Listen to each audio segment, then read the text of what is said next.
Abonnez-vous à la chaîne pour voir les dernières vidéos.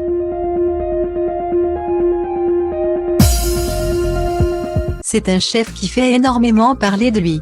Christophe Leroy a récemment été au cœur d'une vive polémique le 1er avril 2021. La France est soumise à un couvre-feu strict sur l'ensemble de son territoire et de nombreux établissements sont fermés depuis plusieurs mois comme les cinémas, les salles de concert ou encore les bars et les restaurants. Les journalistes de la chaîne M6 mènent une enquête et découvrent la mise en place de restaurants clandestins. Et celui qui fait le plus parler est sans aucun doute celui du Palais Vivienne, qui appartient à l'ancien acheteur de l'émission Affaires conclues, Pierre-Jean Chalençon. Il reçoit de nombreuses personnalités chez lui pour des dîners haut de gamme cuisinés par le chef Christophe Leroy. Durant une interview accordée à la 6, il avait assuré que des ministres étaient venus à plusieurs reprises à ces fameux dîners. Une polémique qui avait évidemment fait l'effet d'une bombe à l'époque, face à l'ampleur du BAD buzz. Pierre-Jean Chalençon avait été placé en garde à vue. Aucune poursuite n'avait été retenue contre lui. Pierre-Jean Chalençon avait ensuite accepté de se confier dans les médias sur cette histoire. À l'instar de Christophe Leroy.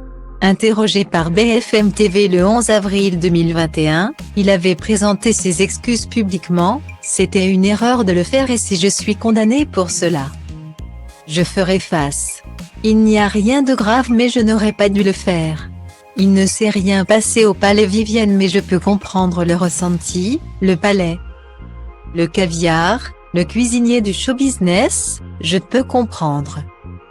Et malheureusement, Christophe Leroy sera bien condamné par la justice. Mais pas pour cette affaire. Point. En effet, la justice vient de rendre son verdict concernant le travail dissimulé dans son restaurant de Saint-Tropez selon BFM TV. Le chef était poursuivi pour ne pas avoir déclaré certains de ses salariés entre 2013 et 2015 auprès de l'URSSAF et devrait environ 160 000 €. Pour cela, le tribunal correctionnel de Draguignan vient de le condamner à 2 ans de prison avec sursis. Mais il a été relaxé du délit de banqueroute. Une décision dont se félicite son avocat Thierry Fradet auprès de l'AFP. Nous sommes satisfaits de cette décision. Monsieur Leroy est relaxé du chef de prévention de banqueroute, c'était la demande la plus infamante.